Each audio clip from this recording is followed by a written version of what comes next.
अरे पंडित जी क्या हो गया आपको? पंडित का काम होता है मंत्र मंत्र पढ़ना, आशीर्वाद देना, दक्षिणा लेके चुपचाप घर जाना। ये सब झमेले में क्यों पड़ रहे हो आप? मैडम जी ने कहा ना उनकी शादी कराने की, करा दो ना, प्रॉब्लम क्या है? लेकिन श्रीमान, हिंदू शास्त्रों के हिसाब से एक बार विवाह हो गया तो दोबारा विवाह करने के लिए कानून भी अनुमति नहीं देता। अच्छा मेरे शास्त्र वास्त्र के बच्चे कानून शास्त्र विधि विधान ये मुझे सिखाएगा? अच्छे अच्छे पंडितों को ठीक किया मैंने। कितने बच्चे थे? 2। यहाँ से बाहर निकलते हुए उनका चेहरा देखना चाहता है कि नहीं? देखना चाहता ना उनकी शक्ल? हाँ। तो चुपचाप ये शादी करा और घर जा, नहीं तो अपने बच्चों का मरा हुआ मुंह देखेगा तू। अरे पंडित जी बुरा मान गया आप तो, अच्छे से प्यार से समझा रहा हूँ, शादी करवाइए और घर जाइए। जी जी आइए चलिए। अरे आओ पंडित जी जल्दी जल्दी काम पे लग जाओ, आओ आओ जल्दी जल्दी। आइए वर वधू, विवाह का समय हो रहा है। ये पंडित जी को क्या हुआ? जरूर साकेत ने कोई बहुत बड़ी धमकी दी है पंडित जी को। सकेत ने कौन सी पट्टी पढ़ा दी इसको? ये पंडित मान कैसे गया दोबारा शादी कराने को? हाँ, ये कैसे हो सकता है? ये शादी कैसे हो सकती है? वक्रतुंड महाकाय, ये क्या कर रहे हैं पंडित जी? पहले मुझे और रवि को मंडप पे तो बैठने दीजिए। मैं चाहती हूँ कि ये शादी बिल्कुल सही तरीके से हो। वो क्या कहते हैं आप लोग, वो पूरे विधि विधान के साथ सारी रस्में होनी चाहिए। जी रवि चलो शादी कर लेते हैं। बहुत कुछ हो गया रवि, जो नहीं होना चाहिए था। जो कुछ भी हुआ है ना उसे हम लोग ठीक कर देते हैं। चलो हम शादी कर लेते हैं रवि।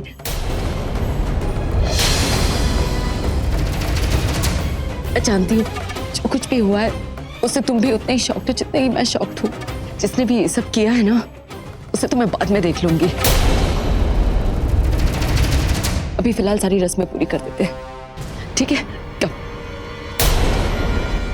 चलो ना रवि। क्या पागलपन है मिस्टर? सुना नहीं आपने कि शादी हो चुकी है और साफ साफ दिखाई दे रहा है कि पंडित को डरा धमका कर यहां पर बिठाया गया है ये शादी करवाने के लिए। आप समझ क्यों नहीं रही? सारी विधि विधान के हिसाब से शादी हो चुकी है। ये कोई राजनीति का खेल नहीं कि किसी को डराया और बिठाया और शादी करवानी शुरू कर दी। मैं कहाँ कह रही हूँ कि मैं इन रस्मों को पवित्र नहीं मानती। मेरे लिए भी सारी रस्में पवित्र ही रवि। मैं इस विधि विधान सारी चीजों में मानती हूँ, इसलिए तो मैं तुमसे कह रही हूँ कि तुम मुझसे शादी कर लो रवि। ये सारी विधियां तुम मेरे साथ पूरी करो ताकि तुम्हारी ये जो धोखे से शादी हुई है ये अपने आप टूट जाए।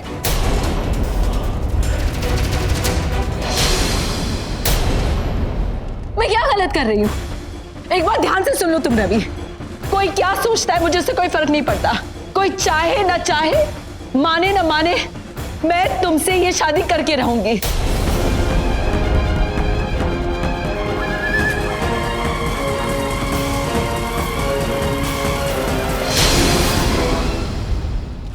आज मैं और तुम इस मंडप पे बैठकर शादी करेंगे रवि, और इसे होने से कोई नहीं रोक सकता। और अगर तुम्हें ये मेरा पागलपन लगता है ना तो ये है मेरा पागलपन। हूं मैं सिद्धि, कुछ भी कह लो मुझे कोई फर्क नहीं पड़ता। मैं तुमसे प्यार करती हूँ रवि, तुमसे बहुत प्यार करती हूँ। जुनून के हद से भी ज्यादा प्यार करती हूँ मैं तुमसे रवि। मैं तुम्हारे बगैर नहीं जी सकती रवि। मैं तुमसे शादी करूंगी आज, अभी, इसी वक्त, और तुम इस शादी से पीछे नहीं हट सकते रवि। तुमने मुझसे वादा किया था, और ये मत भूलो कि मैंने तुम्हारे लिए, तुम्हारी फैमिली के लिए कितना कुछ किया है।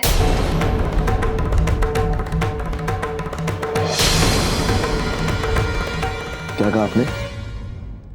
कि जो कुछ भी आपने मेरे और मेरे परिवार के लिए किया है उसकी खातिर मैं शादी करूं आपसे? मतलब आप कोई सौदा कर रही हैं मेरे साथ? मतलब आपके हिसाब से मैं मार्केट में पड़ी हुई कोई चीज हूं जिसे आप खरीदना चाहती हैं? तुम्हें जो समझना है समझो, जिसको जो समझना है वो समझ सकता है। I don't care about it.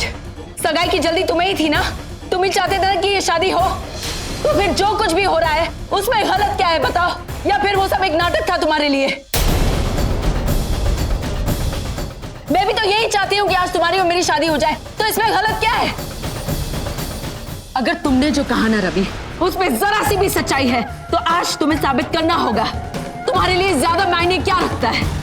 वो शादी जो धोखे से की गई है, या फिर वो शादी जिसके लिए आज तुमने अपने सर पर ये सेहरा पहना है?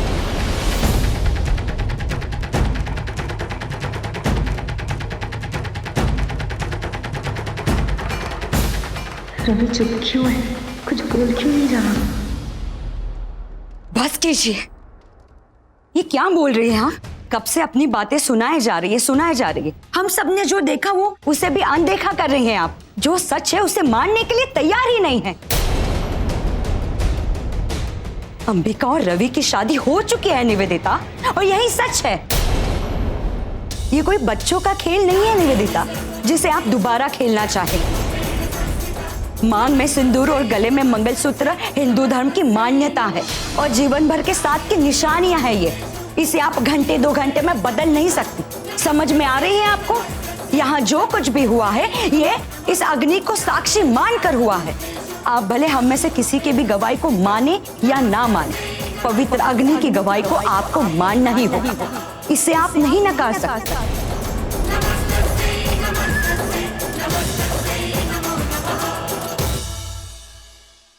हवन कुंड में शुद्ध घी से प्रज्वलित की गई अग्नि है ये। घर पे रोटी बनाने वाला कोई चूल्हा नहीं है जिसे आप जब चाहो तब जला सको।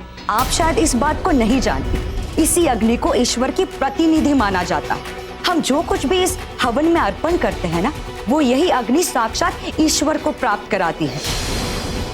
बस यूं समझ लो कि ये दुनिया में सबसे बड़ी पुजारी है, जो हमारे मंशा और विश्वास को ईश्वर तक पहुंचाती है और उसी ईश्वर का आशीर्वाद हमें प्राप्त कराती है। जो बातें मैं खुलकर नहीं कह सकी वो तो रेखा जी आपने कह दी। Thank you so much Rekha ji. और अगर आप इस अग्नि की महानता को नहीं मानती है तो एक बात तो माननी ही पड़ेगी कि दुनिया की कोई भी ताकत अंबिका और रवि की शादी को नहीं तोड़ सकती।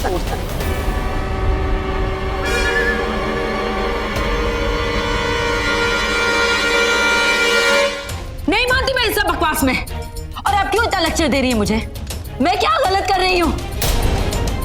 गलत तो मेरे साथ हुआ है, और जो गलत हुआ है उसे ठीक करने की कोशिश कर रही हूँ। मुझे समझ में नहीं आ रहा है कि कोई मेरे बारे में क्यों नहीं सोच रहा है। रवि अंबिका, उनका रिश्ता पवित्र बंधन बार बार सुन के ये पक चुके हुए हैं। आप लोगों ने, सब लोगों ने मेरे खिलाफ साजिश रची है।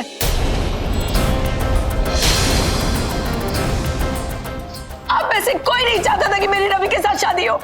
नहीं तो मुझे बताइए ना, जब रवि की अंबिका से शादी हो रही थी तब किसी ने क्यों नहीं रोका ये शादी होने से? अगर आपको लगा कि दुल्हन बार बार लड़खड़ा रही है फेरे लेते वक्त, तो किसी को शक क्यों नहीं हुआ?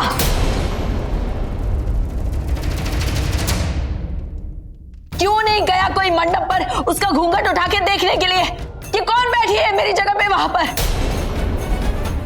नहीं, किसी का दिमाग नहीं चला, कोई नहीं गया वहां पर, क्योंकि किसी को कोई फर्क नहीं पड़ता है। लेकिन मुझे फर्क पड़ता है, और रवि की शादी मुझसे ही होगी और किसी से नहीं हो सकती उसकी शादी। ये जो इन दोनों की शादी हुई ना, इसे तो मैं तोड़ कर रहूंगी, और रवि और मेरी शादी यहाँ इस मंडप पर होके रहेगी। मैं भी देखती हूँ कौन रोकता है मुझे। रुक जा, ये नामुमकिन है। और अगर आप रवि के साथ 7 फेरे ले भी लो, फिर भी रवि और अंबिका की शादी टूट नहीं सकती, बल्कि रवि की और आपकी शादी दूसरी शादी कहलाएगी। हमारे हिंदू धर्म के मुताबिक पहले बीवी के होते हुए आप दूसरी शादी नहीं कर सकते हो। तब कर सकते हो जब आपकी पहली बीवी के साथ आपका तलाक हो जाए या तो फिर उसकी मौत हो जाए।